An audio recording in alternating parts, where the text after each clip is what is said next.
दुनिया के जिस कोने में आप बैठे हैं, आप वहीं से मेवात की सच्चाई एक बार देख लीजिए। मेवात की जो ग्राउंड रिपोर्ट है शायद आप देख नहीं पाए होंगे, जो वहां की सच्चाई है वो शायद आप तक पहुंच नहीं पाई होगी। लेकिन अगर इस वीडियो में पहुंचे तो आप किस देश में, कहां से, भारत के किस शहर से देख रहे हैं ये जरूर बताइएगा दोस्तों। क्योंकि अगर आपको लगता है कि मेवात सिर्फ एक चिंगारी है तो फिर आप गलत। उस चिंगारी के अंगारे आपके शहर तक पहुंच सकते हैं। खुफिया एजेंसियों ने जो बताया है उससे मोदी सरकार भी तनाव में, योगी के लिए भी कुछ अच्छे संकेत इसलिए नहीं है क्योंकि उत्तर प्रदेश में इस तरीके की साजिश रचने की कोशिश की जा रही है। लेकिन सवाल यह है कि आखिर ये है कौन जो मेवात बनाता है, जो राजस्थान तैयार करता है, जो यूपी का मुजफ्फरनगर बनाता है?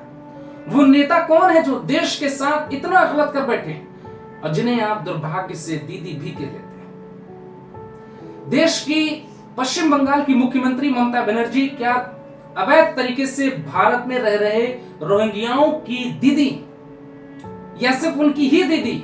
अगर वो देश की दीदी होती तो शायद इस मुद्दे पर वो बोलती।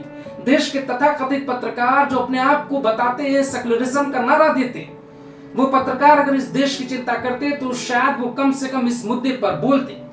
क्योंकि आज रिपोर्ट में खुलासा हुआ है कि जो मेवात में हुआ उसके पीछे लोकल के साथ कई विदेशी लोगों का हाथ, कई लोग बाहर से आए और जिन लोगों ने हमला किया उनमें ज्यादातर लोग रोहिंग्या। हमारे संवाददाता प्रकाश वहां पर पहुंचे, कई तस्वीरें आपके सामने टीवी स्क्रीन पर आप देखिए।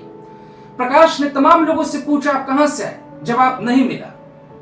मंदिर के आसपास फैले ये कपड़े हकीकत को बयां करते हैं, लेकिन क्या इसकी जिम्मेदार सिर्फ मोनू मानेसर है? क्या इसके पीछे सिर्फ सरकार की लापरवाही है, या फिर एक लंबी प्रक्रिया से हिंदुस्तान गुजर रहा है? एक लंबी अनहोनी की पटकथा बंगाल में लिखी जा रही है, जो बांग्लादेश, असम, बांग्लादेश, कभी असम के रास्ते, कभी बंगाल के रास्ते विदेशी मेहमान हमारे यहाँ आते हैं और उनकी पूजा करने वाले नेता हमारे ही देश में अपने आप को लोकतांत्रिक डेमोक्रेसी पार्टी और तमाम ऐसे शब्दों का इस्तेमाल करते हैं जैसे वही देश को बचा सकते हैं। तो क्या ममता बनर्जी को सिर्फ वोट चाहिए और देश नहीं? असम में जो तस्वीर आप देख रहे हैं वो तस्वीर और भयानक इसलिए भी हो सकती थी क्योंकि असम में मुख्यमंत्री बैठे हैं हिमंता बिस्वा शर्मा। अगर वो वहां पे ना होते, उन्होंने सफाई ना की होती, बुलडोजर ना चलाया होता, अवैध लोगों पे एक्शन ना लिया होता, तो ये तस्वीर और ज्यादा देख सकते थे। लेकिन मेवात के भीतर जो तस्वीर है वो हकीकत ये है कि कुछ प्रतिशत लोग एक तबके के बचे हैं जिन्हें दबाने की पूरी कोशिश की जाती है। रिपोर्ट ये दावा करती है कि उन्हें अपने धर्म में लाने के लिए, अपनी भाषा बुलवाने के लिए, अपना पहनावा दिखाने के लिए उन पर हर तरीके का प्रयोग किया जाता है। हकीकत तो ये तक है दोस्तों कि अभी जो मीडिया वाले वहां पे जाते हैं, अगर वो उनसे सच्चाई जानने की कोशिश करते हैं तो मीडिया वालों के जाने के बाद उन्हें समझाया जाता है कि अगर आपको रहना है तो आपको वही बोलना होगा जो हम आपसे बुलवाएंगे। आप किस हिंदुस्तान की बात कर रहे हैं? आप उस हिंदुस्तान की बात करें जो संसद से मात्र 80 से 90 किलोमीटर दूर बैठे व्यक्तियों की सुरक्षा नहीं कर पा रहा है। और वो क्यों? क्योंकि ममता बनर्जी जैसे लीडर बांग्लादेश और बंगाल के रास्ते, बांग्लादेश और असम के रास्ते जिस तरीके से इस देश में चली परंपरा, उसे तोड़ने की कोशिश नहीं हो रही है।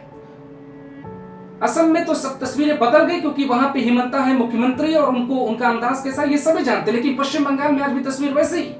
आप आइए, आधार कार्ड बनवा देंगे, आपका राशन कार्ड बनवा देंगे, आप पश्चिम बंगाल में टीएमसी को वोट दीजिए, ममता दीदी को आप मुख्यमंत्री बनाइए, लीजिए, आप हिंदुस्तान के हो गए और आप मेवात में आकर आप कांड कर दीजिए। क्योंकि रिपोर्ट तो दावा करती है कि 200 लोग बाहर से आए, अलग अलग जगहों से लोग आए, ऐसे लोग आए जिनका ना तो फोन का लोकेशन मिल रहा, ना जिनसे ना साइबर टीम कॉन्टैक्ट कर पा रही। तो फिर ये सवाल क्यों नहीं पूछा जाना चाहिए? ये सिर्फ मोनू मानेसर के पीछे एजेंडा चला कि कुछ तथाकथित पत्रकार क्या दावा करना चाहते कि इतनी बड़ी घटना सिर्फ मोनू मानेसर ने कर दी? क्योंकि घटना के कुछ दिन पहले मोनू मानेसर ने ऐलान किया, लेकिन जो तैयारी थी उससे साफ पता लगता है कि तैयारी कुछ दिनों की नहीं बल्कि कुछ महीनों की थी। यही सवाल खड़ा होता है कि ये जिस ममता बनर्जी जैसे नेता जो प्रधानमंत्री बनने का सपना देख रहे हैं, अगर इत्तेफाक से प्रधानमंत्री बन जाते हैं तो तस्वीर क्या होगी? आप अंदाजा लगाइए। मेवात के भीतर मात्र कुछ प्रतिशत बचे परिवारों पर जो कुछ हो रहा है, क्या आप उसकी तस्वीर देख पा रहे हैं? उन बहनों के कपड़े आप देख पा रहे हैं? सड़कों पे पड़े उनके वस्त्र आपको दिखाई देते हैं, पेड़ों पे टंगे उनके कपड़े आपको दिखाई देते हैं। और अगर ये सच्चाई नहीं है तो फिर सच्चाई बताइए क्या, कौन है इसके पीछे? चुनाव है, राजनीतिक पार्टियां हैं, कांग्रेस के 9 से विधायक हैं, कौन है इसके पीछे? या मोनू माने सर है? लेकिन उन लोगों की क्या गलती जिनके कपड़े पेड़ पर टंगे, जिनके कपड़े सड़क पे पड़े? चश्मदीदों का दावा तो यहां तक है कि कुछ लोग लापता हैं जिन्हें प्रशासन ढूंढे। हालांकि इस बात में कितनी सच्चाई है ये पता करना पड़ेगा, लेकिन इन कपड़ों को देखकर ऐसा ही लगता है कि घटना बड़ी है, अनहोनी है और इसे छिपाने की कोशिश की जा रही है।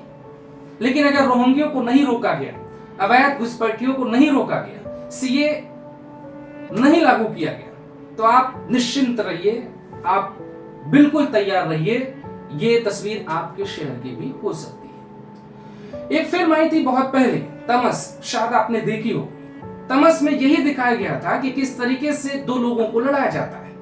लड़ाने वाले लोग आपके नेता हो सकते हैं, लेकिन जो व्यक्ति लड़ाई में पहले कूदता है वो आपके इलाके का नहीं होता है। वो आता है, आपको लड़ाता है, चला जाता है। तो फिर ये वो लोग हैं कौन, कहां से, इनकी पहचान क्या है? और ये हिंदुस्तान में आते हैं, इनका पहचान पत्र, इनके सारे पेपर बन जाते हैं, ये तैयारी से रहते हैं और इस तरीके के हमलों में शामिल हो जाते हैं। और ये लोग इतनी तैयारी के साथ कि वहां पे हथियार, उनके पास पूरी तैयारी थी। प्रशासन को पहुंचने में 3 घंटे लग गए, क्योंकि मेवात में जो कुछ भी हुआ वो सिर्फ एक तस्वीर है। और आप तैयार रहिए कि देश के अलग हिस्सों में इस तरीके की तस्वीर निकल सकती है, खास तौर से उत्तर प्रदेश निशाने पर, क्योंकि वहां योगी आदित्यनाथ है और पूरे दुनिया का एजेंडा इस बात पे काम कर रहा है कि योगी आदित्यनाथ की छवि वाला भ्रम तोड़ना होगा। दुनिया को बताना होगा कि योगी के प्रदेश में भी दंगे हो सकते हैं और योगी के दामन में ये दाग लगाया जा सकता है और इसकी शुरुआत कभी भी हो सकती है। इसीलिए जो खुफिया एजेंसियों की जो रिपोर्ट है, उसके लिए योगी के चेहरे पे भी तनाव थोड़े दिनों के लिए आप देखेंगे, क्योंकि मेवात के बाद आप सिर्फ इस बात से मत कहिए कि वहां पे इलेक्शन इसलिए ऐसा हो गया, इलेक्शन ना होता तो नहीं होता। इलेक्शन से इसका लेना देना हो सकता है, लेकिन सिर्फ इलेक्शन ही जिम्मेदार है वो नहीं। आपको बोलना है तो बोलिए कि बंगाल का रास्ता बंद कर दीजिए, हिंदुस्तान सुरक्षित हो जाए। ममता बनर्जी को आप बताइए कि देश की राजनीति करनी है तो कैसे करेंगे, पीठ में चूरा घोंपने वाली सियासत से बचना होगा। ममता बनर्जी हो, नरेंद्र मोदी हो, योगी आदित्यनाथ है, सबको पहले राष्ट्र सुरक्षा की ही बात करनी होगी दोस्तों। अगर कोई नेता राष्ट्र सुरक्षा की बात नहीं करता तो आपको यह तय करना पड़ेगा कौन नेता आपसे वादा करता है, कौन डींगे हाँक रहा है, कौन अपने फायदे देख रहा है। क्योंकि जिस तरीके की तस्वीर, जिस तरीके की रिपोर्ट आ रही है, दावा कर रही है कि इसमें बाहरी लोगों का हाथ था। कुछ दिन पहले, उसी दिन जिस दिन वहां पे चिंगारी भड़की मेवात में, उसी दिन दिल्ली के नागलोई में भी हुआ था। और पुलिस रिपोर्ट ये दावा करती है कि 300 लोगों के जो फोन थे उनका कोई लोकेशन नहीं मिला पुलिस को। वो कौन लोग थे जिनके पास फोन थे, जो नांगलोई आए तो थे दिल्ली के, लेकिन वो अभी लापता है।